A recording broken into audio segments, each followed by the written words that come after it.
Nesse palco, nós teremos o workshop SecDev Labs, um laboratório prático para aprendizagem em desenvolvimento seguro. E vai ser com o Daniel Carlier e com a Silvia Pimpão. Bom, a Silvia ela é graduanda da Ciência da Computação pela UFRJ e é estagiária em Segurança da Informação há um ano na Globo.com. E o Daniel, ele é estudante de Engenharia da Computação e estagiário de Segurança na Globo.com. Obrigada pela presença, sejam bem-vindos. Obrigado, gente. Obrigado por ter a gente aqui, boa tarde. Como ela falou, eu sou o Daniel. E a gente vai mostrar um pouquinho para vocês hoje sobre o que é o curso de segurança na Globo.com. O que é esse curso que a gente programou. E a gente vai mostrar um pouquinho para vocês como é que ele funciona, quais foram as nossas motivações e tal, e como que ele é feito hoje em dia. Então essa aqui vai ser a nossa agenda de hoje. A gente vai mostrar para vocês, como eu falei, as motivações, o nosso planejamento do treinamento, como que funciona a dinâmica de execução do curso, alguns resultados que a gente já teve dentro da empresa, dentro da Globo.com, e abordagem como realmente faz o curso. Então, as nossas primeiras motivações, o curso já existia antes da gente dar essa remodelada open source nele. Ele, lá em 2013, era um curso que era quase como uma aula de uma universidade. Você tinha um curso de segunda a sexta, praticamente o dia inteiro, e você tinha várias apresentações sobre vários tópicos ali sobre, de segurança. E no final da semana você tinha uma aplicação construída pelo time de segurança, intencionalmente vulnerável, e que você tinha que, era um desafio, né, de encontrar todos aqueles pontos que já foram abordados no curso e aprender um pouquinho de como que você pode fazer para explorar essa máquina vulnerável e encontrar esses pontos de segurança. Então, aqui é um exemplo de um slide do curso. E o foco principal em 2013 era treinar os desenvolvedores a encontrar as falhas de segurança, ou seja, a gente estava treinando pequenos analistas de segurança dentro de cada um dos times. E, como eu falei, ele era focado mais na parte teórica das vulnerabilidades, mas tendo essa parte prática com mais ênfase, né, no final do curso, no último dia. E ele era realizado fisicamente, né, ao longo de uma semana, com mais ou menos aí uns 20 a 30 desenvolvedores por vez. E o curso agora, como a gente remodelou, ele agora é open source, né? Ele está disponível no GitHub da Globo. E como vocês podem ver, aqui são algumas mitigações, né? Algumas soluções que as pessoas fizeram para essas aplicações intencionalmente vulneráveis estão lá no repositório e enviaram para a gente através de um pull request, como se fosse realmente o código deles, como se fosse realmente um projeto que eles estavam trabalhando e encontraram essas vulnerabilidades. Então, aqui, agora o curso, ele é focado em treinar desenvolvedores a corrigir. Então, teve essa mudança de focado em encontrar para focado em corrigir as falhas de segurança. E ele é focado na parte prática, ou seja, todas as aplicações, para cada um dos tópicos que a gente vai mostrar daqui a pouco, tem uma aplicação que a gente construiu que é intencionalmente vulnerável, que é justamente para demonstrar para o desenvolvedor o que é aquela vulnerabilidade, como ela acontece, né, os piores cenários aí que um atacante, caso ele encontre essa vulnerabilidade, ele pode fazer algum tipo de exploração. E, como eu falei, realizado totalmente online, né? Ele está no GitHub e pode ser feito à velocidade de qualquer um, né? Não tem dia, não tem hora marcada, então está sempre disponível. Só para complementar, né, porque só para contextualizar um pouco, porque lá na empresa a gente é um time de segurança relativamente assim pequeno para o total de pessoas que tem na empresa, e são vários times de desenvolvimento, né? Então a ideia é justamente se adaptar ao dia a dia ali do desenvolvedor, né? Já que a gente não consegue fisicamente alocar um profissional de segurança em cada um desses times, a ideia é justamente a gente estar ali presente de forma online ali e ele ter esse aprendizado básico de segurança pelo curso, né? E aí, falando um pouquinho mais sobre o curso em si, né, ele segue uma lista que é o WASP Top 10, não sei se alguns já conhecem, mas o WASP Top 10 é basicamente uma lista montada por essa organização, a WASP, e ela meio que elegeu, né, ela ordenou as 10 vulnerabilidades a aplicações web, né, num contexto web, de maior risco às organizações. A WASP é uma organização sem fins lucrativos e ela produz alguns trabalhos, né, relacionados à área de segurança para fomentar, né, a comunidade, né? Ela publica esses trabalhos, ela também incorpora trabalhos que pessoas fizeram ao nome dela, né, de forma que ela seja uma organização que distribua, né, esse conhecimento de segurança globalmente, né? Então, dado o nome que a OASP tem na área de segurança, né, globalmente, a gente usou a lista dela, que é esse OASP Top 10. Essa edição que a gente está usando é de 2017. No futuro é capaz deles criarem novas listas com novas vulnerabilidades, né? Eles fazem uma pesquisa, né, para montar essas listas. Então, fica até a ideia do curso também ter um aprimoramento constante aí, né? E aí, mostrando lá no repositório, são 10 tópicos, né, como eu falei, e a gente vai abordar aqui só 2 deles, por causa do tempo, mas ele vai desde a injeção lá, que está no primeiro tópico de maior risco nesse ano de 2017 que eles fizeram, até a insuficiente login lá embaixo. Então, ele aborda vários temas de várias vulnerabilidades, né, que a gente pode encontrar em aplicações web. E aí, para cada tópico, a nossa proposta é justamente fazer uma aplicação que simule aquela vulnerabilidade de alguma forma. E a gente também utiliza Docker, como a gente vai falar mais para frente, de forma que a gente consegue incorporar diferentes linguagens, né? Vocês podem ver, tem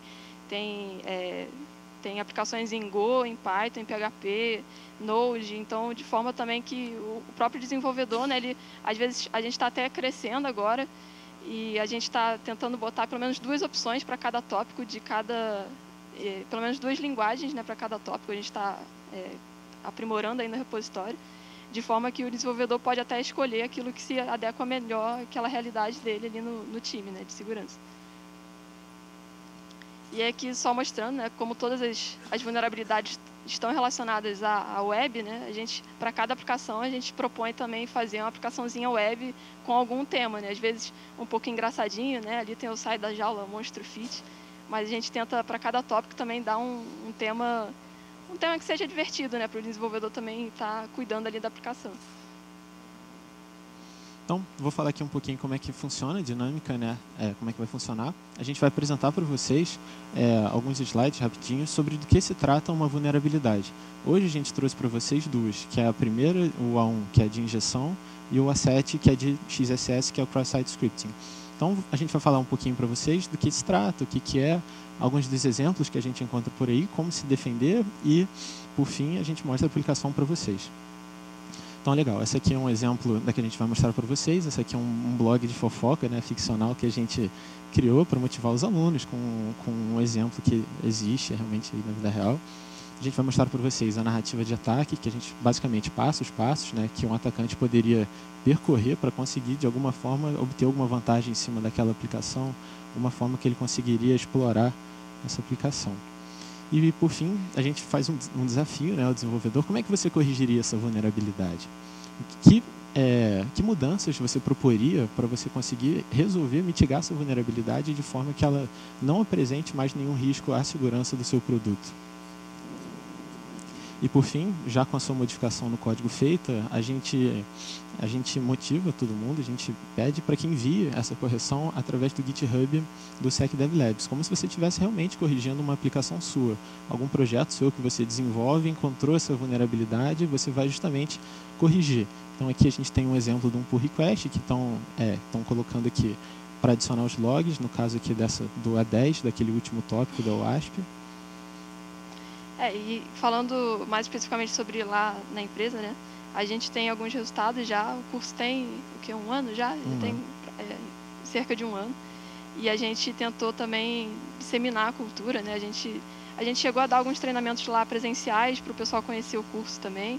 E aí a gente vê que só da Globo a gente tem, pelo menos por enquanto, 130 PRs já fechados, né? Isso é referente a todas as aplicações, né? Pode ser um PR aqui, na verdade, podem ter vários PRs associados a uma única pessoa, né? Porque se a pessoa fez os 10 tópicos, provavelmente tem 10 PRs aqui associados a essa única pessoa, mas já dá para ver que pelo menos o pessoal tá curtindo o curso, né? Um pouquinho. Isso porque a gente restringiu a da Globo, né? Também, né? Porque a gente agora está recebendo até por requests de pessoas externas, né? A gente apresentou o curso também no GTS esse ano. Então, o pessoal, a gente está com esse negócio de apresentar o curso externamente e também corrigir, trazer pessoas, né, para conhecer o curso e para aplicarem lá pull requests também, porque tudo isso, todos esses pull requests, essas proposições de solução ficam lá no repositório. Então, a gente, eventualmente, referencia elas lá também como possíveis soluções. O que é interessante também que uma mesma vulnerabilidade às vezes pode ser resolvida de diversas formas. Então, acaba criando uma comunidade legal ali no repositório. Então, esse aqui são alguns resultados legais que a gente teve lá dentro da Globo.com. Esse aqui são alguns desenvolvedores que fizeram um curso, um dos últimos. Então, tipo, normalmente a gente busca fazer uma festa para o desenvolvedor que consegue concluir o curso lá no Globo.com. Porque ele ganha um certificado, a gente tem esse mascote que é o Panda, que é o mascote lá do time de segurança, e a gente vai até a mesa dos desenvolvedores, a gente faz uma festa para ele, a gente compra um bolo, canta um parabéns ali, que é justamente para chamar a atenção dentro da empresa. Porque aí, normalmente, os donos de outros produtos, os POs, vão olhar já para esse time e, caramba, está acontecendo uma festa ali, uma festa de segurança, o que está acontecendo com aquele time que está gerando todo esse alvoroço dentro da empresa, o pessoal recebendo certificado, realmente ali uma festa do time de segurança. Então isso atrai, né, outros times a quererem fazer o curso de segurança e a gente consegue incluir isso dentro ali do dia a dia, dentro ali das metas do time, dentro daquele período. Então isso é interessante porque a gente consegue incluir o curso de segurança de uma forma que não seja tipo que você vai atrapalhar ali todas as tarefas que o time tem que fazer e inclui isso como algo do dia a dia do time. E até comentando sobre a narrativa de ataque, né, que o Rafael comentou, o Daniel comentou, que isso faz parte do nosso dia a dia também, né? O time de segurança, quando vai avaliar alguma aplicação, né, porque eventualmente chega, será que você pode verificar essa aplicação, se ela está segura, eu posso botar em produção? E aí, tipo, a gente tem que fazer essa avaliação e geralmente essa avaliação é retornada para o time através de um relatório, né? Então, a narrativa do ataque tem lá no repositório, a gente vai mostrar, é justamente seguindo essa iniciativa também de ter, a gente olhou esses pontos, ela está vulnerável aqui, tal coisa pode acontecer se a gente seguir dessa forma, explorar ela dessa forma. Então, a gente tem esse bem mapeadinho também, que tem a ver com o nosso dia a dia lá na empresa.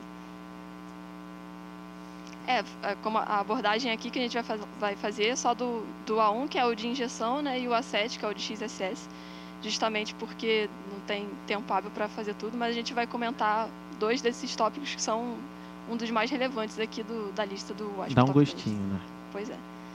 O ideal aqui é também estimular que vocês, ao chegarem em casa, façam o curso também, né? A gente vai dar o gostinho aqui, como o Daniel falou, mas é interessante também que vocês em casa depois proponham as suas soluções lá também e enviem seus próprios pull requests. Então, aqui é basicamente como que você faz para rodar o curso. Ele está todo disponível através de Docker e Docker Compose e ele está no GitHub. Então, esse aqui é o GitHub do curso, se vocês quiserem entrar para conhecer. E todas as aplicações, vocês vão conseguir subir elas localmente através do Docker e Docker Compose, que é para já pular essa etapa para o desenvolvedor e você já conseguir cair direto no código, já cair direto no que interessa, não se preocupar muito com o deploy. Então, beleza, vamos lá? Não sei se o pessoal se anima, mas a gente vai fazer o passo a passo aqui, né? Quem quiser acompanhar junto com a gente, clonando o repositório e desenvolvendo aqui, pode seguir com a gente. A gente vai fazer uma apresentação introdutória de cada tópico para o A1 e para o A7, e aí depois a gente vai realmente partir para o código e avaliar o que está errado aqui e como é que a gente pode corrigir, beleza? Sim.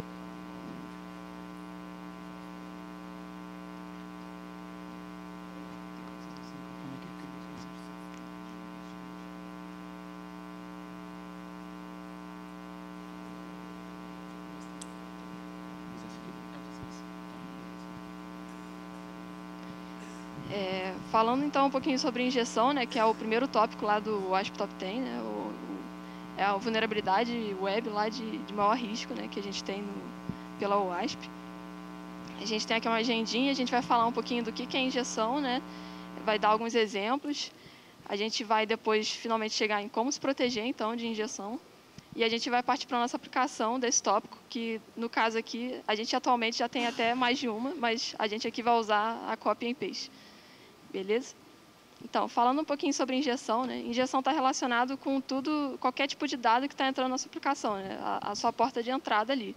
A partir do momento que a sua porta de entrada ali de dados dos usuários não é bem cuidada, se você não trata ela com carinho, podem vir coisas do usuário que não necessariamente são coisas legais de serem diretamente executadas no seu código, né? Então, a injeção ocorre justamente quando esses dados não são bem tratados e, eventualmente, pode surgir ali comandos ou elementos da sintaxe ali, da linguagem que estava sendo usada por trás, né, que vão ser mal interpretados, não como input string, né, diretamente, mas sim como comandos, e aí vai alterar a execução esperada, né, do programa, e nenhum desenvolvedor quer isso, idealmente. Injeção é um tópico muito amplo, né? A gente tem diversos tipos de injeção, já que injeção está sempre relacionada com a entrada de dados, né, do usuário na sua aplicação. A gente tem diversos tipos de injeção. Tem injeção de comandos, que é relacionada a comandos. Tem injeção de LDAP, que tem a ver com permissionamento. A injeção de e-mail também, protocolo SMTP. E a gente aqui vai focar mais diretamente na injeção SQL, justamente porque é um tópico também bem amplo, abaixo de injeção, mas também é bem amplo. E só ele já rende aqui a gente fazer uma discussão, né? Então, mais especificamente, né, sobre injeção SQL, são ataques de injeção direcionados à base SQL. Né? SQL é o Structured Query Language, e geralmente o ataque está relacionado com alteração, adição, exclusão e extração de dados. Né? Sendo que extração de dados geralmente é o objetivo mais comum, porque se por um acaso estiverem sendo armazenados ali dados sensíveis, é interessante para o atacante eventualmente obter esses dados e obter algum tipo de privilégio por conta disso. Então, falando um pouquinho sobre SQL em si, porque eu não sei exatamente como o nível de vocês, mas aqui eu botei um exemplo, né? Vamos supor que existe uma página que tem um sistema de login bem simples, né? O usuário botou ali um username e um password aleatórios, ok? E aí a gente pode supor que por trás dos panos a aplicação estaria realizando um tipo de consulta SQL da forma que eu botei ali. Então, ele está selecionando todos os registros de uma tabela no banco. O nome dessa tabela é account. Né? Esse é um nome que geralmente o próprio desenvolvedor define, né? Onde o username que eu estou buscando é Raquel e o password é R123. Eu marquei de vermelho justamente para indicar que o vermelho é o input do usuário ali que ele está colocando. Né? Então, um usuário mais espertinho, ele poderia tentar botar uma aspa ali, né? Já que a aspa, né? A gente viu aqui que a aspa está delimitando aqui, né? O começo e o fim do input do meu usuário. Então, se um usuário com um viés mais malicioso tentar botar uma aspa ali, e ele quer ver eventualmente o que vai acontecer, né? Por trás dos panos, de novo, ele está fazendo a mesma coisa de antes, só que aqui no password ele está... Essa primeira aspa é o que o programa já naturalmente botaria, né, para iniciar o input do usuário.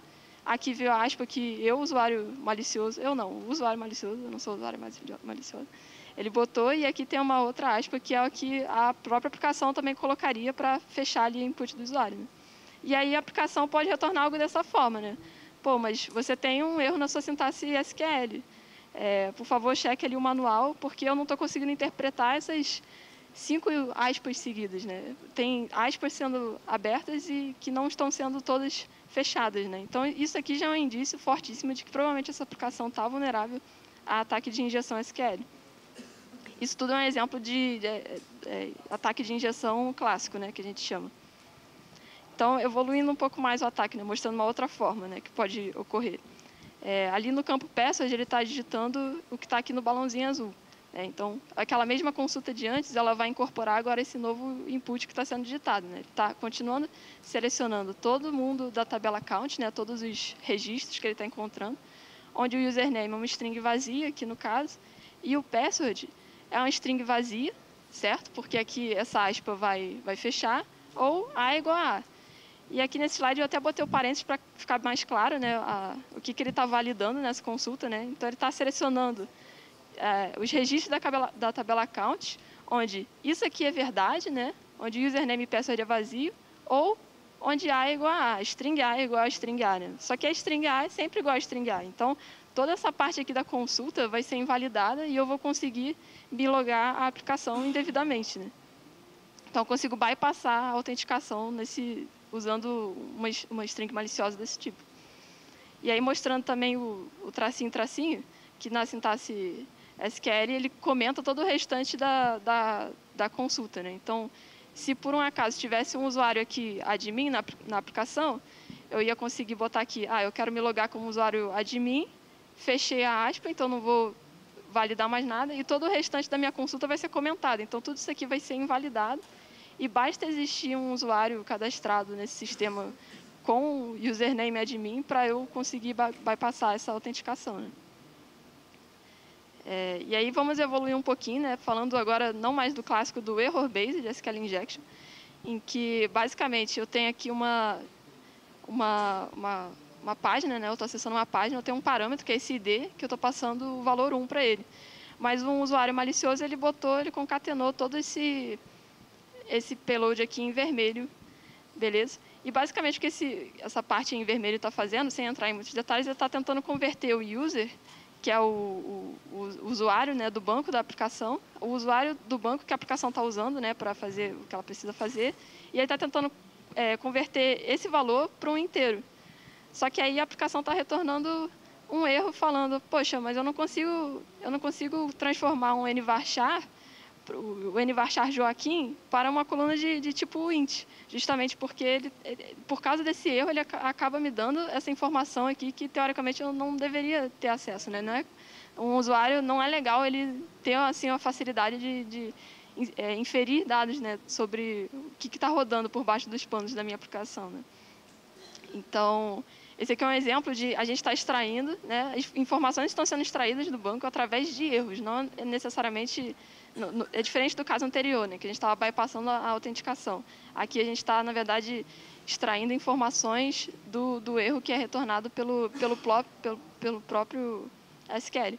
Então, nesses casos, é interessante até a gente ter algum tipo de tratamento, né, não diretamente expor todo o erro que está sendo retornado pelo meu banco diretamente na minha aplicação. Às vezes é legal ter um filtro ali ou, sei lá, botar uma página de erro mais genérica que não forneça tantas informações assim para o meu atacante.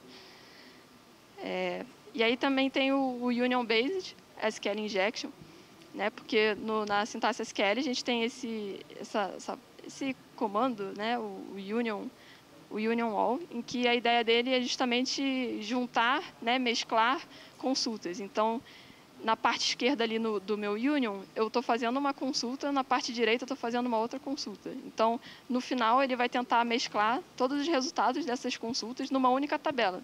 Porque toda consulta SQL, o resultado de uma consulta é sempre uma tabela. Então, eu estou, na verdade, tentando pegar uma tabela que me retornou de uma consulta anterior com uma tabela que está sendo retornada por uma outra consulta e eu vou tentar juntar essas numa única tabela.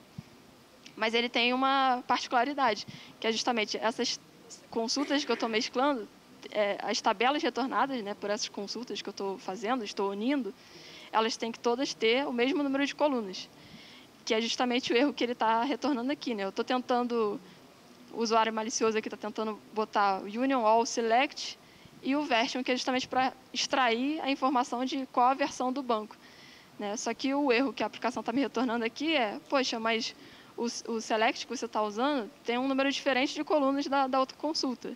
É? Então, beleza. Então, vamos tentar com 2 colunas, com 3 colunas, com 4 colunas, né? Para mostrar que, geralmente, ataques que utilizam esse Union-Based de SQL Injection, geralmente são iterativos, né? Eu vou crescendo ali o número de colunas até que eu, eventualmente, chegue no número certo. E aí, quando chega em 5 colunas, a aplicação vai justamente retornar ali as 5 colunas com os números que eu botei, né, em cada uma das colunas, e na primeira vai justamente estar a versão do banco. E aí o que o desenvolvedor, né, pode perguntar, poxa, mas então não vão mais retornar nenhuma mensagem de erro, vou botar uma página de erro genérica, a minha aplicação não vai mais falar quando dá erro, quando não dá. Eu ainda consigo estar vulnerável a ataques de injeção?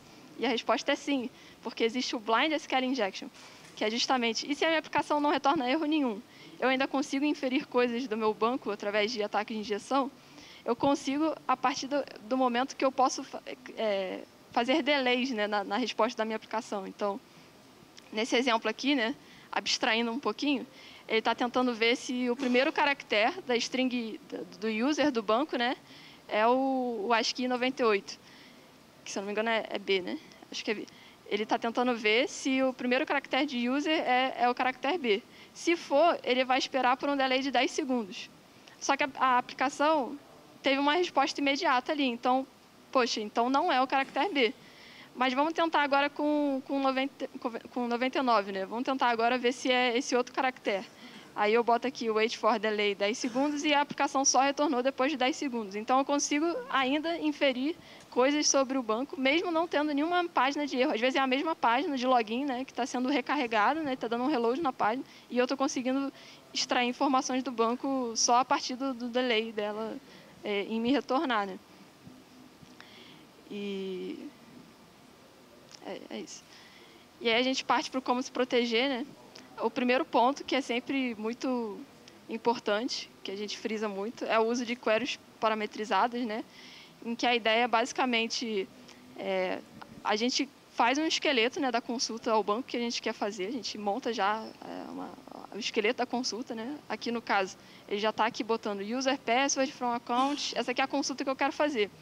E aí, no lugar onde futuramente vai entrar o input do usuário, eu deixo só indicado, eu não diretamente já coloco ela aqui. E aí, eu vou rodar uma função, que geralmente, aqui no caso é Java, ele está dando um prepare statement aqui, e aí ele vai fazer uma pré-compilação da consulta, de forma que, a partir daquele momento, qualquer tipo de comando a mais que entre ali, ele não vai ser executado, ele vai sempre ser interpretado como o texto, input string. Então, só que depois de eu rodar esse prepare statement, eu vou pegar, de fato, pegar esse parâmetro né, que está vindo do meu request, que é o user, e vou botar aqui, no caso, a primeira aparição, né, do caractere ali, interrogação, que no caso do Java é o que está sendo usado para indicar onde vai entrar o input do usuário, né? E aí, só depois de todos esses passos é que eu, de fato, executo a query. Então, independente do que vier ali naquele user do request, pode ter aspa, pode ter o tracinho que a gente viu, que não vai rodar, aquilo vai ser interpretado como string com garantia. Tudo isso por conta dessa pré-compilação da consulta que ele fez. Tem também essa questão de criptografar os dados sensíveis do banco, né? Justamente porque, vamos supor que você achava que estava protegido contra a SQL injection, mas eventualmente você descobriu que não estava. Se você criptografa de forma adequada, né, os dados do seu banco, você previne que, caso você achava que estava seguro, mas não estava, e alguém te atacou, né, teve acesso aos seus dados ali, pelo menos eles não tiveram acesso aos seus dados de mão beijada, né, pelo menos eles estão criptografados, que cria uma outra barreira ali para ele tentar, eventualmente, obter essas informações. E a gente já deixou até aqui indicado, né, que para senhas, sempre se usar a criptografia irreversível, para dados sensíveis, eventualmente, usar a criptografia reversível, mas também não é todo tipo de criptografia irreversível, né? A gente tem hashes que, no momento, esses são seguros, a gente deixou aqui indicado, o bcrypt, pbkdf2 e o script, que são hashes que, no momento, atualmente, são seguros. Tem essa questão também de validar os inputs dos usuários, né? Em que a ideia, basicamente, se eu tenho um campo que aceita uma data, não faz sentido eu aceitar uma string, né? Se eu tenho um campo que vai receber um inteiro, por que eu preciso aceitar ali uma string genérica, né? Então, o ideal é que a gente mapeie, né, exatamente o que aquele campo deve receber. Eu preciso de uma água, por favor.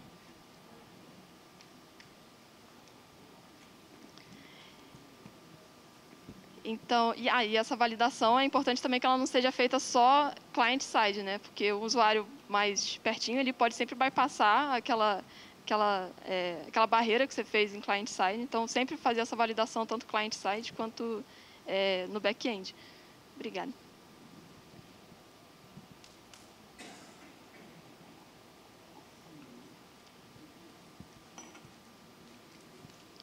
E tem essa questão também de que no SQL você consegue definir privilégios para executar determinadas funções. Então, por exemplo, no SQL tem o drop table, né, o temido drop table, que a ideia é justamente apagar todos os dados de uma tabela de uma vez. Se a sua aplicação não precisa necessariamente executar um comando como esse, né, só dando um exemplo, poderia ser qualquer comando, mas se a sua aplicação não precisa executar esse comando, eu posso configurar para o usuário do banco que essa aplicação está usando não ter permissão para executar esse comando. Então, isso também cria uma nova barreira aí para os possíveis atacantes aí de limitar o que eles podem executar ali num caso de injeção, né? Beleza? E aí a gente parte para a nossa aplicação, que a desse tópico é o copy and paste. Beleza, eu vou abrir ela aqui. Então, quem quiser, se alguém tiver com notebook, quiser reproduzir, a gente botou aqui o passo a passo, mas eu vou fazer aqui também, ok?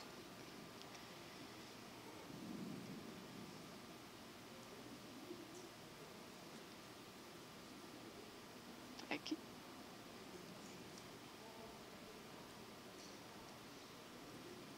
Então, como todas as aplicações estão em Docker, né, que a gente falou, e a gente configurou o make também, a gente consegue começar todas as aplicações com o make install, né, simplesmente. A gente já está na página, na pasta, né, da aplicação, a gente já clonou o repositório, já fez tudo aquilo, a gente está dando o make install. E aí a gente vai ter acesso à paginazinha lá que estava na foto do slide. Por que Docker, né? Porque justamente às vezes a gente usa dependências específicas para cada aplicação, para cada linguagem. Então, com o Docker, a gente consegue encapsular tudo isso de forma que você só clona o repositório, entra na pasta, dá o make install e você está dentro da aplicação, né? É muito fácil. Não tem desculpa para o desenvolvedor não fazer. Eu vou entrar aqui na mão.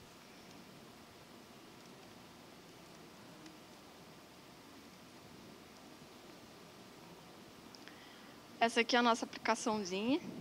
É uma página simples de login, ok? Não tem nada demais. Vou criar um usuário aqui, só para demonstrar. Um usuário Silvia.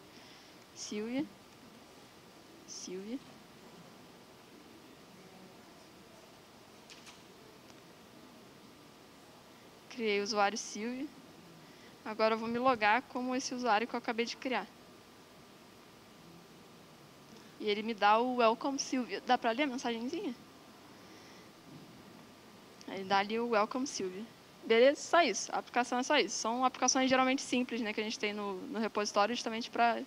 Também a gente não quer fazer uma baita de uma aplicação quando a gente quer focar numa vulnerabilidade específica. Então, o que a gente pode tentar fazer aqui, né, tem uma narrativa bonitinha do ataque lá no repositório. Depois eu abro ela, mas uma coisa aqui que a gente poderia tentar, né, para ver se essa aplicação está vulnerável ou não, é reproduzir as coisas que a gente fez, que a gente viu lá no slide, né? Então, será que, por exemplo, se eu botar uma aspa aqui, como estava no slide, vai acontecer alguma coisa? Vai quebrar a sintaxe? Então, vamos ver. Ah, ele me fala que todos os campos são necessários. Beleza, vou botar qualquer coisa aqui. Ó, dá para ler? Não sei. Mas ele está falando basicamente aquele erro que a gente viu no slide, né? De que tem um erro na sintaxe SQL. Eu não estou conseguindo interpretar essas aspas aqui. Tem aspa mais abrindo e não tem aspas equivalente fechando, né? Então, opa, talvez essa aplicação esteja realmente vulnerável. A gente já sabe que está vulnerável porque está no repositório, né? Mas... Então, outra coisa que a gente viu lá foi o admin, né? Admin tracinho. Tudo bem que não tem admin porque eu só registrei o usuário Silvia, mas vamos ver o que aconteceria aqui. Aí ele falou que o usuário não foi achado. Beleza, vamos testar com o Silvia. Ele também deu a mensagem do usuário não achado, mostrando também que aquele caso do slide não é um caso sempre, né? Nem sempre é aquela consulta, né? Aquela não é a única consulta possível para fazer um usuário logar na aplicação, né? Provavelmente essa aplicação está usando uma outra lógica por trás e de forma que um ataque desse tipo aqui não consegue passar dessa aplicação. Então, vamos tentar aquele do Union que a gente falou, que era... Então, a gente pode tentar dar um delay, né, na resposta da aplicação, mas baseado usando também o Union All, né? A gente faria algo assim, né? Union, não, select, né? Aqui eu estou fechando, né? Aqui eu estou fechando a string, né? Justamente porque eu sei que ele provavelmente está abrindo, né? Por eu ter botado, eu injetei aquela aspa, né? E ele deu aquele erro da estrutura SQL, então provavelmente eu sei que se eu botar essa aspa aqui, ela vai quebrar também. E aí eu vou fazer aqui a consulta que eu quero, né? Na verdade é union, all, select. E aí vamos dar aqui um sleep. Dar aqui um sleep de 10. Beleza? E vou comentar o resto, porque eu não quero saber do resto. O que vai acontecer? Ó, ele deu justamente aquele erro lá do slide que a gente viu também, que você está usando um número de statements, né, diferente. Os seus statements têm números diferentes de colunas retornadas. Aí eu, beleza, então deixa eu tentar aqui 2 colunas? Não, ainda não é suficiente. Testar 2, quer dizer, 3 colunas, né? Opa, cliquei no botão, gente, cliquei no botão. E ele não está mais me respondendo. Depois de 10 segundos ele deve me responder, espero. Respondeu. Então, provavelmente, agora eu já sei que... Eu não sei exatamente o nome, né, da tabela ainda, que ele está usando por trás, mas provavelmente eu agora sei que ela tem 3 colunas, por causa desse sleep, né? E agora eu sei que, com certeza, que essa aplicação está vulnerável à injeção. Então, vou até abrir aqui o repositório para mostrar a narrativa completa, porque a narrativa completa tem mais coisas, como... A gente não vai rodar aqui, porque, enfim, a gente não tem tudo aqui preparadinho, mas a gente tem... Lá na narrativa, se vocês forem ver, a gente usa uma ferramenta chamada SQL Map, que é uma ferramenta justamente para automatizar ataques de injeção. Esse aqui é o repositório, para quem não conhece ainda. Tem o símbolo aqui do pandinha. Tem toda uma explicação aqui de como funciona o curso. Tem aquela lista que eu mostrei para vocês. A gente até ganhou aquela foto desatualizada. A gente ganhou mais uma aqui de injeção para injeção de NoSQL. Mas fica para a próxima vez, para a próxima apresentação. Então, vamos entrar aqui no Copy and Paste. E aí tem uma página aqui só para essa aplicação, né? Aí a gente explica como é que a aplicação funciona, como é que sobe ela. Tudo aquilo que está no slide está aqui também. Então, vocês podem seguir por aqui, não precisem esperar o slide. Tudo que a gente mostrou de como subir a aplicação está aqui. Beleza? Aí a gente até fala, conheço a aplicação. Posso tentar fazer isso aqui, né? Que é mandar as requisições pelo terminal, né? Porque eu estava mandando direto pela aplicação, mas eu posso... Aqui eu estou registrando, né, um usuário Bob,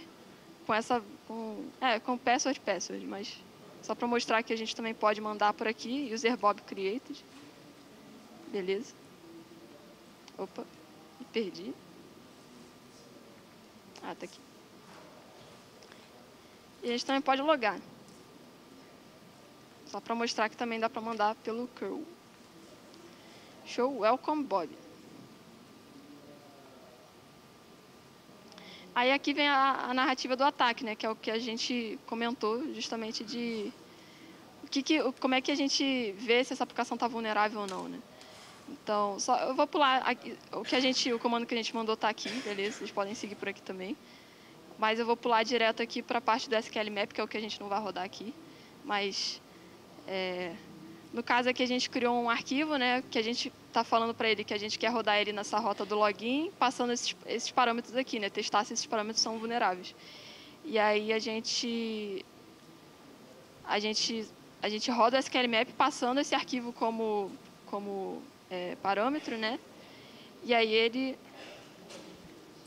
identifica quais parâmetros estão vulneráveis, né? Ele falou aqui, o user está vulnerável, e ele fala até o tipo daqueles que a gente viu no slide, né? Ele fala que é um error-based, ele identificou que é uma vulnerabilidade de injeção do tipo error-based. Mas ele também é vulnerável ao end or time-based blind. Ele vai indicando todos os tipos de injeção a qual as variáveis são vulneráveis.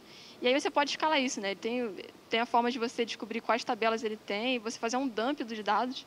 Então, no caso aqui, ele já me deu aqui, no caso, quando estava sendo executado aqui, tinha esses usuários cadastrados. E a gente vê, na verdade, rodando o SQL Map, que o password aqui não está em texto claro. Então, essa aplicação está diferente daquela outra do slide, justamente porque o password aqui está sendo armazenado hasheado. Beleza? Vamos dar uma olhada no código para ver como é que isso está. Ela tem...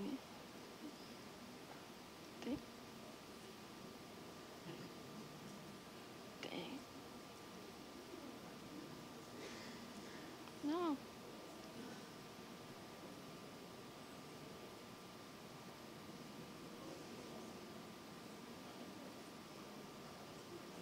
Então, essa aqui é a página da aplicação, né, do Copy and Paste. Tem diversos arquivos, geralmente tem sempre um Makefile, tem o README. Essa parte do deployment é referente ao Docker, vocês não precisam exatamente mexer nela. Tem as imagens usadas no README. Enfim, o código da aplicação em si está sempre aqui nesse app, né?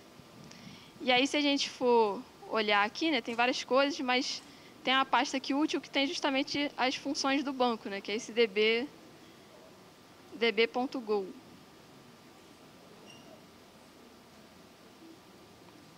Então, dando uma olhada aqui, né, provavelmente, db.go, as funções que interagem com o banco provavelmente estão aqui, né?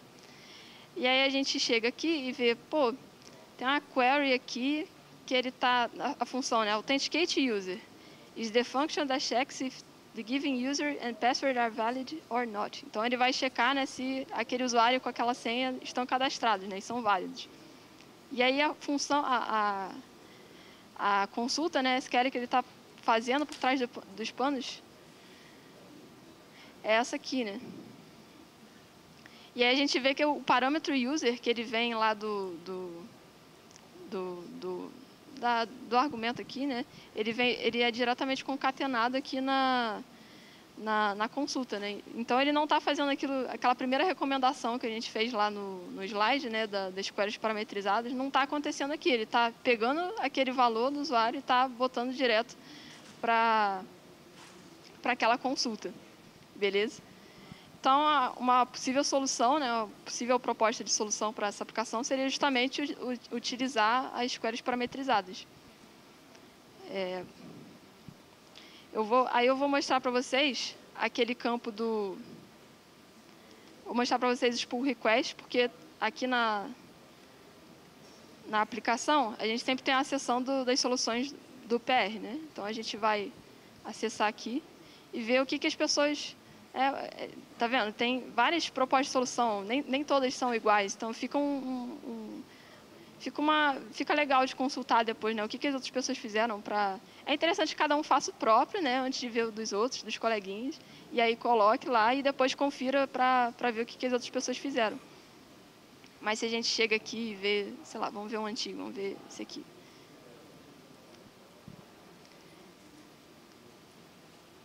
Como é que essa pessoa corrigiu, né, a aplicação? E é justamente aquela dica que a gente deu no slide, né,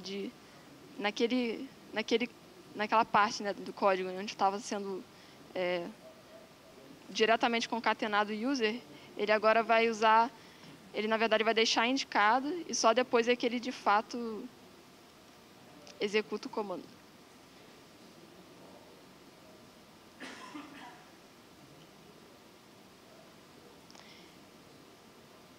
Eu vou tentar fazer aqui na hora. A gente tem tempo? A gente tem tempo? Tem tempo. Vou tentar fazer aqui rapidinho. Hã? Ah.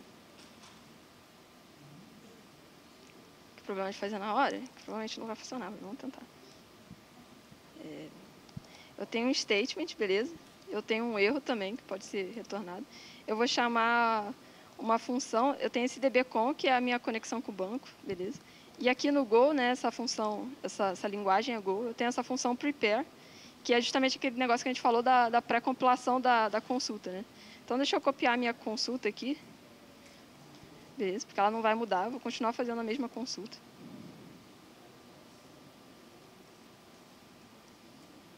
Só que aqui nessa parte do user, eu vou deixar só indicado. Aqui a gente também usa a interrogação, né, para deixar indicado. No Go, a gente tem esse negócio também de checar se esses erros são... A gente tem esse costume também de checar os erros, né, sempre.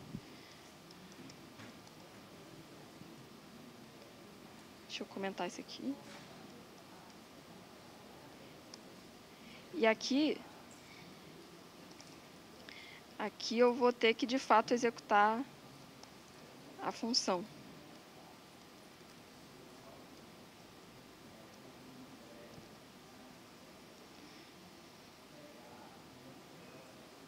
Que é esse dbcon query. O query é o que, de fato, vai executar a função. Eu vou colar aqui, beleza?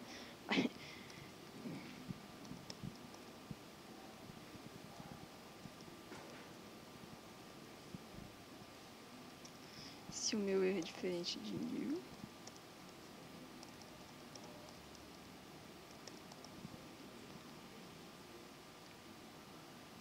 Pois é, mas aqui, como eu já... Aqui eu estou fazendo diferente, né? Eu já defini ali, aqui eu só vou, de fato, botar o parâmetro que estava faltando, né? Beleza. Só que não é só nessa função que isso está acontecendo. Essa aqui é a função de autenticar o usuário. Na verdade, deixa eu copiar aqui. Na verdade, eu também tenho umas outras funções aqui que é essa de registrar um novo usuário, né, que eu vou inserir novos usuários no banco, e também está sendo aqui concatenado o parâmetro, né. Então, vou mudar para aquela nova versão com a query parametrizada, lembrando de usar a mesma consulta.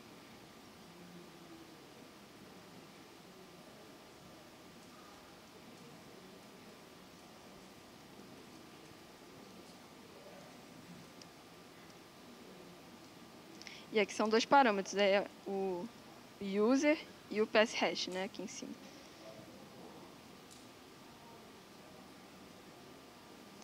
Tem também essa função que ele vai checar se um usuário já existe, né? Porque não faz sentido ele inserir um usuário se ele já existe no banco.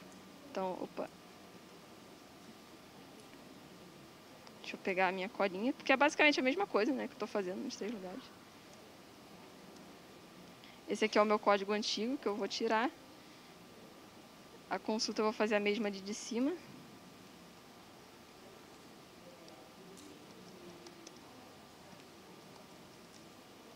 Melhor copiar.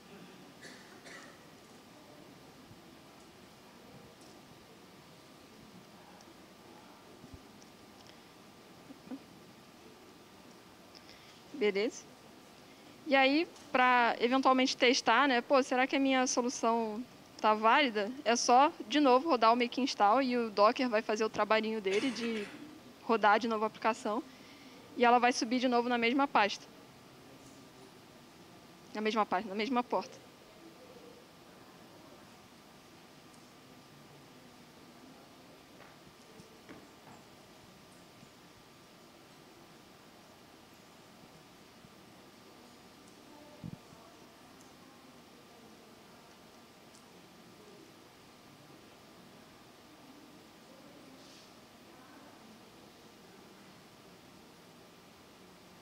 Vamos ver se já subiu. Não.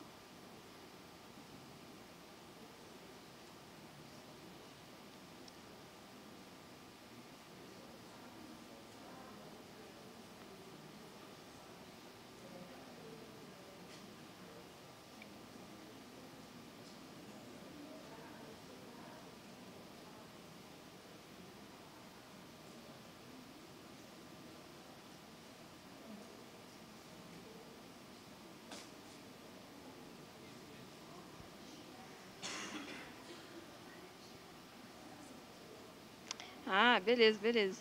Beleza. Aqui não é user, aqui é username. Foi mal, pessoal, foi mal. Vou corrigir aqui rapidinho. Aqui são dois parâmetros, é o username e o passhash. E lá em cima era o username, era o user. Agora vai.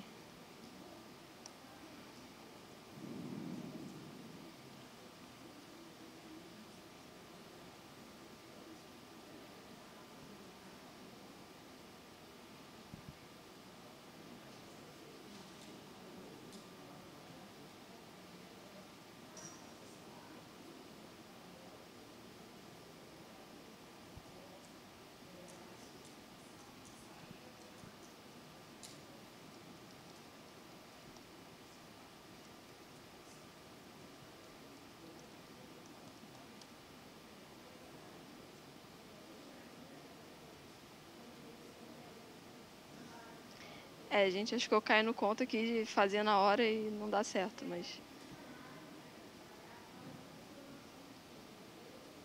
Porque geralmente quando alguma coisa no código está errada, a aplicação não sobe. Isso aqui já é um indicativo de que provavelmente tem algum erro no código. Como eu não quero tomar o tempo aqui, mas...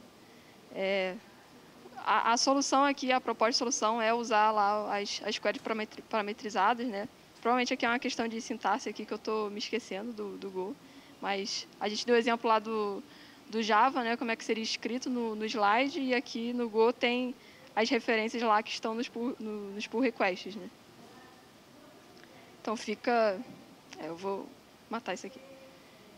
Mas a ideia é essa, né? A query parametrizada, ela já dá, assim, ela dá uma limpada, né, em todo aquele campo de entrada.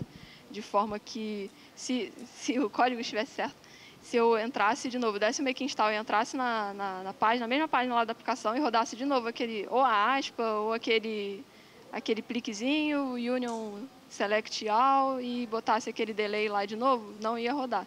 Beleza, essa é a ideia. Deixa eu seguir, senão eu não quero tomar o tempo do Daniel.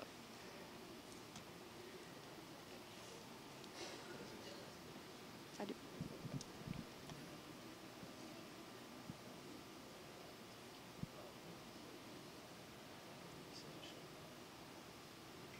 Não.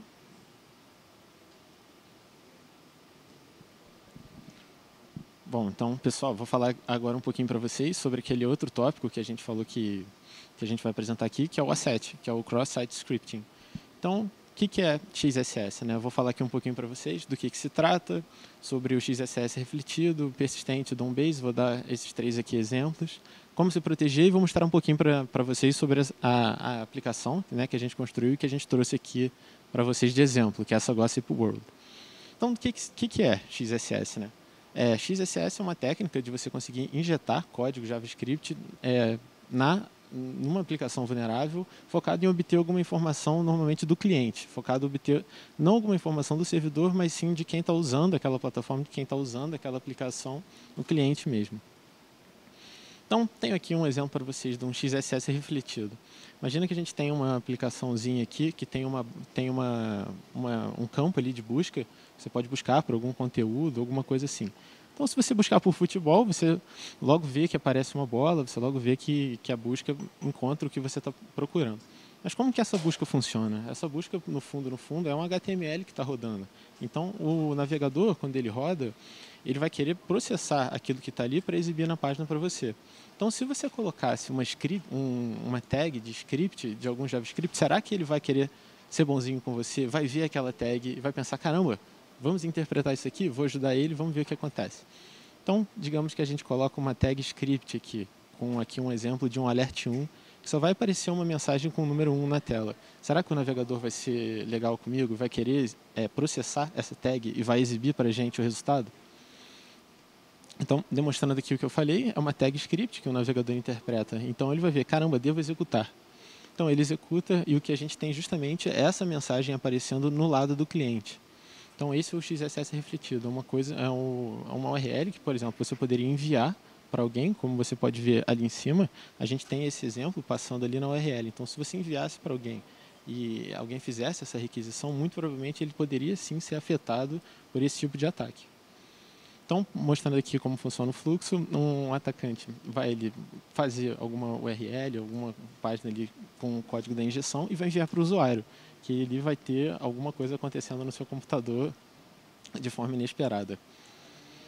Então, mostrando aqui um pouquinho sobre o persistente. O persistente acontece quando a gente insere algum XSS dentro do servidor, no sentido de que quando ele for voltar, quando você for acessar essa informação de volta, quando ela for renderizar na página, você vai ter esse comportamento inesperado da execução do código. Então, aqui um exemplo, é como se você estivesse criando um usuário, só que ao invés de user, não sei o seu nome de usuário, a gente vai criar um usando essa tag script, que quando ela voltar para o navegador e for exibir, como por exemplo, olá, usuário, quando você se logar, ela vai pegar essa tag e vai justamente tentar executar essa tag. Então, o que está acontecendo é o seguinte, quando a gente apertar o Enter do cadastro, esse nome de usuário vai direto para o banco e ele vai ficar armazenado lá. Então, quando você logar de volta na sua aplicação, você vai ter ali o seu nome de usuário mostrando essa tag, que afinal das contas é o seu nome de usuário, então ele vai querer exibir para o seu cliente. Então, o navegador, mais uma vez, ele vai olhar isso e vai, caramba, é uma tag script, então eu devo executar esse cara. Então, como a gente pode ver, também estou usando esse exemplo do alert, né, que só aparece uma janelinha, ele vai mostrar. Então, temos ali o nosso alert 1 aparecendo com alguma coisa. E aqui mostrando um pouquinho o fluxo, o atacante, primeiro passo, vai inserir algum código diretamente ali no servidor, seja no banco ou alguma outra parte ali do servidor.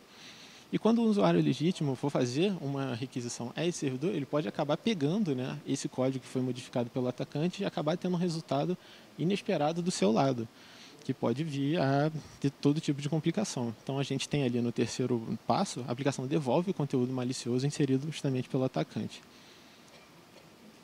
Então, aqui o terceiro exemplo que eu trouxe para vocês é esse de DOM-based. O DOM-based é bastante parecido com o XSS refletido, mas a diferença é que o DOM-based você não tem nenhuma interação com o servidor. Ele é todo feito client-side.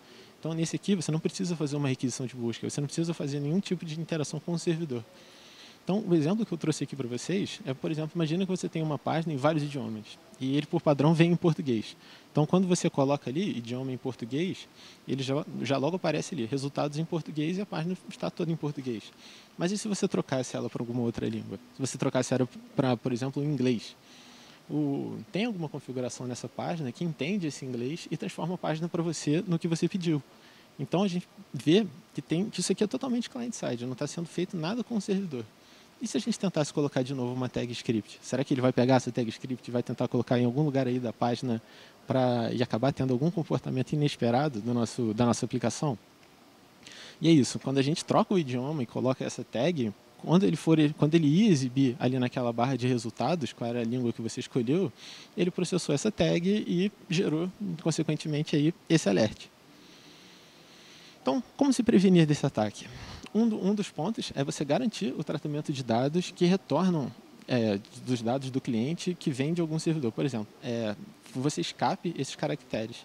Então, quando você for criar um usuário, ou quando você for fazer alguma interação que volte para o usuário, como ali aquele caso do persistente, é sempre bom você escapar esses caracteres, para que chegue em alguma situação que o usuário possa sim criar um usuário com aquela tag script ou com qualquer outra que execute código, mas que isso não mais execute nada na sua aplicação. Então, reduz bastante o risco. Um outro ponto seria você usar alguns frameworks que já automaticamente escapam esse XSS, né? Alguns dos exemplos aqui que eu trouxe é o Flask, o Django, o React.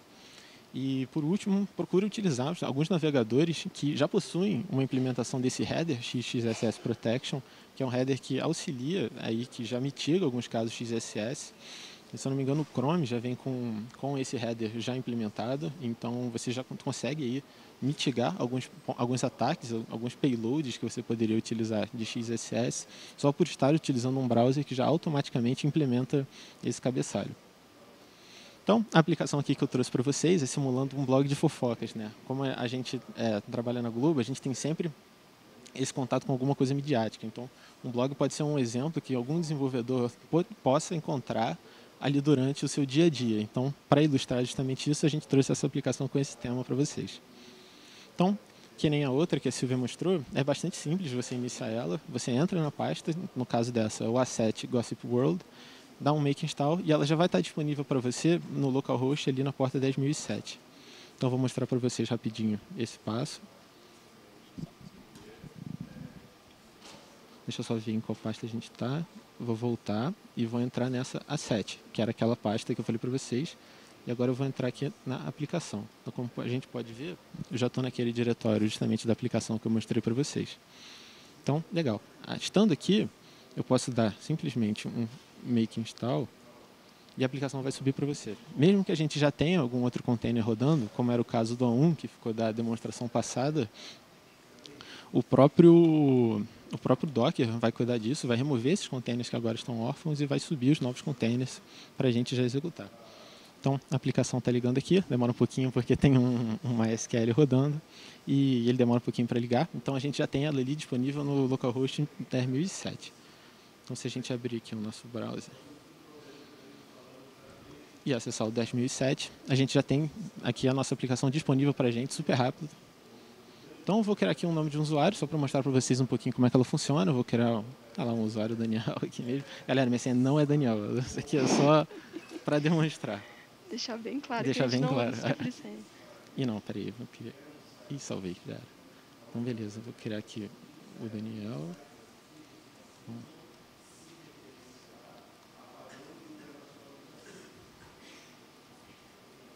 Então, legal, meu usuário está criado, agora ficou ali que sem querer eu salvei. Vou só botar a senha de novo. E, legal, entrei na aplicação. Como você pode ver, ela vem bem cru, ela não tem com nenhuma matéria já ainda criada nela. Então, o que a gente pode fazer aqui? Vamos conhecer ela. Um exemplo aqui poderia ser você justamente criar uma notícia ou alguma coisa que você queira. Como a gente pode ver aqui, se a gente for aqui, que não está em... Vamos ver se tem mais alguma antiga. É porque tem que reduzir. Ah, sim, verdade. Então, legal. Vou criar aqui uma nova notícia, uma nova fofoca aqui.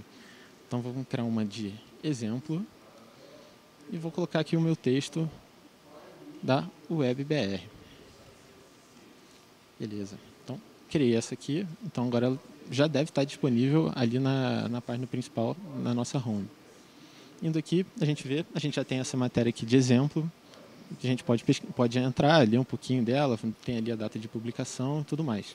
Legal, mas temos esse blog aqui, construído com as fofocas, pode ser usado em produção. E será que ele está vulnerável a algum tipo de XSS? Vamos descobrir isso. Que nem eu mostrei para vocês naquele campo de search, pode ser que esse campo de search que a gente tem aqui para procurar algumas notícias também esteja vulnerável. Então a gente pode ter algum indício forte disso utilizando aquela tag script. Ó, vou colocar ela aqui de novo. Dessa vez vou colocar também aquela mensagem de alert para mostrar. Como esse aqui seria o exemplo de um XSS refletido, eu preciso fazer essa requisição para o servidor. Então eu preciso enviar ela através dele clicando no botão Go. Então quando eu clico, a gente vê que a aplicação queria me mostrar os resultados para alguma coisa que nem estava ali em cima. Só que como eu coloquei uma tag script, ou esse HTML, essa tag script vai ser interpretado pelo navegador e vai ser diretamente executado. Então, por exemplo, se um atacante enviasse alguma URL de alguma search com algum código JavaScript malicioso, ele poderia ser executado no seu browser se estiver vulnerável. Mas será que também uma notícia está vulnerável? Será que a gente consegue ver esse mesmo comportamento dentro de uma notícia? Vamos ver aqui. Já nesse caso, de dentro de uma notícia, a gente vai ter o caso do XSS persistido. Porque como eu estou criando essa notícia, ela vai direto para o banco e quando algum usuário legítimo for acessar, ele vai ver essa execução de código quando ela voltar. Então, vamos criar aqui um exemplo. Ó, vamos botar um XSS, também por demonstração, vou colocar aqui uma tag de script. Mas é claro que o exemplo que eu estou dando aqui é um exemplo simples, mas um atacante poderia ser capaz de, dependendo de como a sua aplicação está configurada, de como está tudo sendo feito, ele poderia eventualmente implementar um keylogger, que é um exemplo que a gente coloca mesmo na página do curso na internet. Quando vocês entrarem e forem conhecer, vocês vão ver que o exemplo que a gente dá na internet é um exemplo de um keylogger, que é possível você criar uma matéria e todos os comentários que forem introduzidos nessa matéria vão direto para um atacante que está explorando, né, essa vulnerabilidade dentro da máquina. Então, por mais que eu esteja mostrando aqui um exemplo simples, esse pode ser um exemplo que pode ser escalado em algo muito mais sério. Então aqui vou criar a minha notícia. Então, legal, notícia criada, vamos voltar lá para a home. E a gente tem a nossa notícia ali do XSS. A princípio ela tem uma cara normal, nada demais a notícia, exceto pelo nome ali meio suspeito. Aí a gente vai clicar ali no Read More. Como a aplicação ia justamente renderizar esse conteúdo para a gente, ela executa, na verdade, essa tag. Ela executa a tag script. Então, a gente tem ali a execução daquele código. No caso, eu coloquei esse alert 1. Da mesma forma que eu coloquei aqui no corpo da matéria, poderia ser até num comentário se esse campo estiver vulnerável. Será que ele está? Vou deixar aí na dúvida para vocês, para a galera conhecer em casa essa aplicação. Vamos ver isso.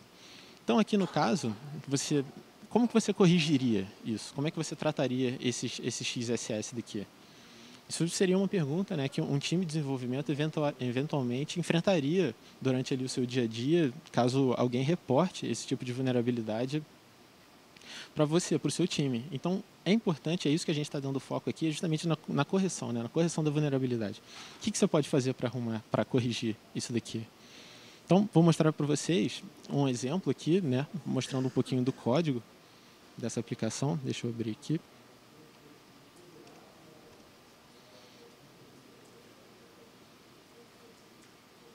Beleza, então esse aqui é o código da aplicação. Ela é dividida em 3 pastas. A gente tem a pasta do app e tem a pasta do deployment, que é todos os arquivos do Docker, e tem algumas imagens que são ali para o repositório e tal, basicamente mostrar algumas coisas. Então, dando uma olhada em templates, aqui nessa Gossips, se a gente procurar por search, a gente deve encontrar como que ela está sendo feita. Olha lá, a gente aqui tem esse widget da busca. Então, como que ele está sendo feito? A gente, dando uma olhada aqui, vamos tentar dar uma entendida nele. Então, legal, a gente está vendo que é um get, tem um placeholder. Bacana, deixa eu ver o que eu estava procurando aqui. Deixa eu só achar ele aqui rapidinho para vocês. Aqui, então, por exemplo, procurando aqui, a gente vai ter aqui um caso da busca, que é esse caso aqui, desse if search. Como a gente pode ver que ele está sendo gerado, o que aparece na página é esse header aqui, que é resultados para, results for, e o que vem depois, o que você inseriu na sua busca, né? Então, o que vem depois? Então, a gente tem o search text, que é justamente o que você escreveu, e tem ali uma barra e depois um safe. Mas o que é esse safe? Se você for olhar na documentação, você vai ver que esse safe é, na verdade, uma tag, uma label, para que você, desenvolvedor, passa para o código dizendo que você confia naquela entrada, que não vai vir nenhum tipo de código malicioso ali. Então, você descarta, talvez, alguma verificação padrão que esse framework que você está usando já tenha. Então, ali, às vezes, por talvez algum equívoco do desenvolvedor, ou então alguma lida rápida na documentação, pode ter achado que esse safe era, na verdade, para que você justamente cuidasse desse campo, e não justamente o contrário, que é demonstrando que você confia nesse campo e que você acha que não vai vir nada vulnerável, não vai vir nada, nenhum código que possa explorar ali a sua aplicação, fazer ela se comportar ali de alguma maneira não esperada por você. Então, uma boa maneira de correção seria você tirar essa label safe e justamente dizer para a aplicação que você não confio nessa entrada, eu quero que justamente você trate ela. Então, aqui eu vou remover para vocês. Beleza, tirei ela, deixei só o texto ali da busca, que já vai vir normalmente, que é o que você pesquisou. Vou salvar esse arquivo e a gente voltando lá para o terminal, para eu subir essa aplicação de novo, já com esse código novo, a gente pode usar o mesmo comando que eu usei da última vez, que é o make install. Com ele, o que o Docker vai fazer, ele vai pegar todo esse código daquela pasta app, vai jogar para dentro do container e vai subir ela já com essas modificações que você fez. Então, isso é interessante que você vai conseguir ver essa alteração sendo feita em tempo real. Então, assim que o container subir, a gente já deve ver a aplicação mudada, já deve ver com o que eu mudei. Esperando ela ligar ali. E eu devo ter que, inclusive, criar um outro usuário, porque como eu sempre subo ela nova, então ela não vai herdar nenhuma das coisas, nenhuma das modificações que eu fiz anteriormente. Legal, então temos que ela subiu ali, vamos entrar lá de novo na 1007. Vou voltar para a tela de login. Isso aqui ficou salvo, mas se eu tentar entrar não deve ir. Então, vou criar aqui uma nova conta. E já está tudo salvo ali no campo. Então, beleza, só vou adicionar reentrar com a minha senha. Ih, estava diferente.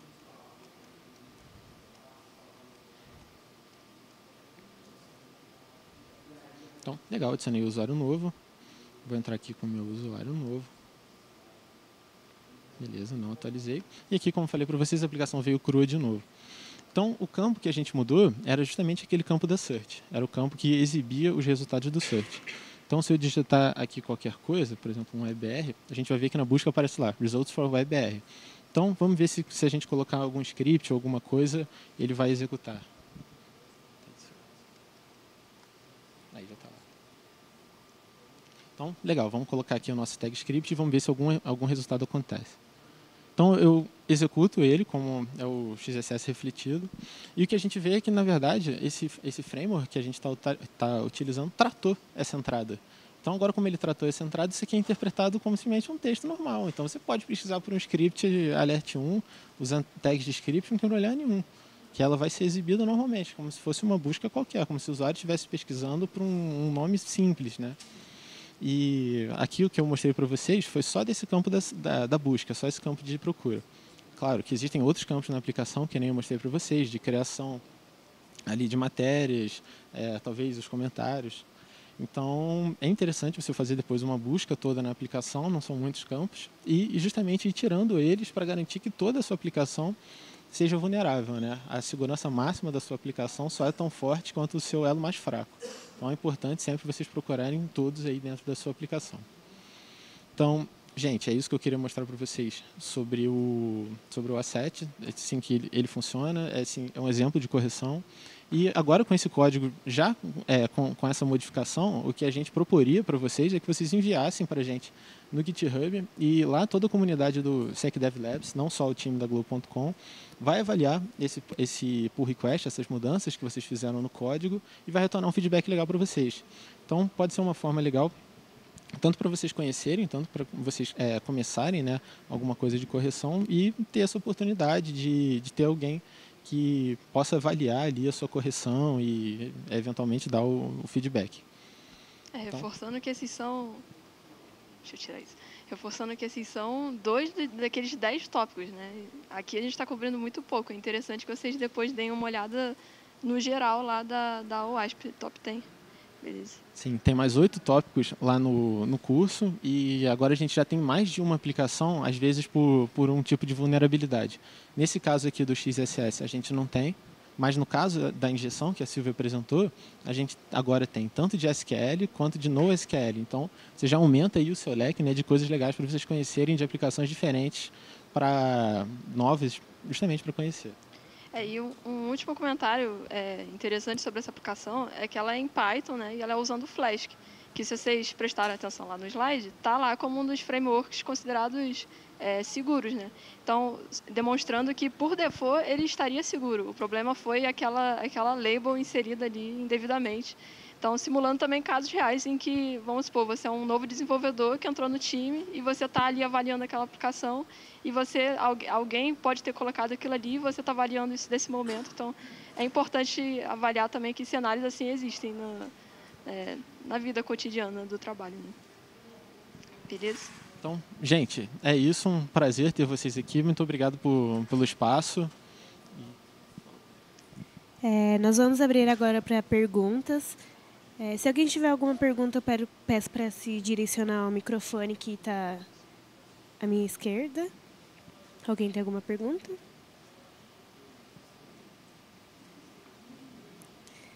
Então é isso. Eu queria agradecer a presença de vocês e de vocês também, né, que assistiram. Queria dizer que nós finalizamos aqui o primeiro dia, mas amanhã teremos mais workshops, palestras. Então é isso. Obrigada, gente. Obrigada, pessoal. Gente, obrigado, hein?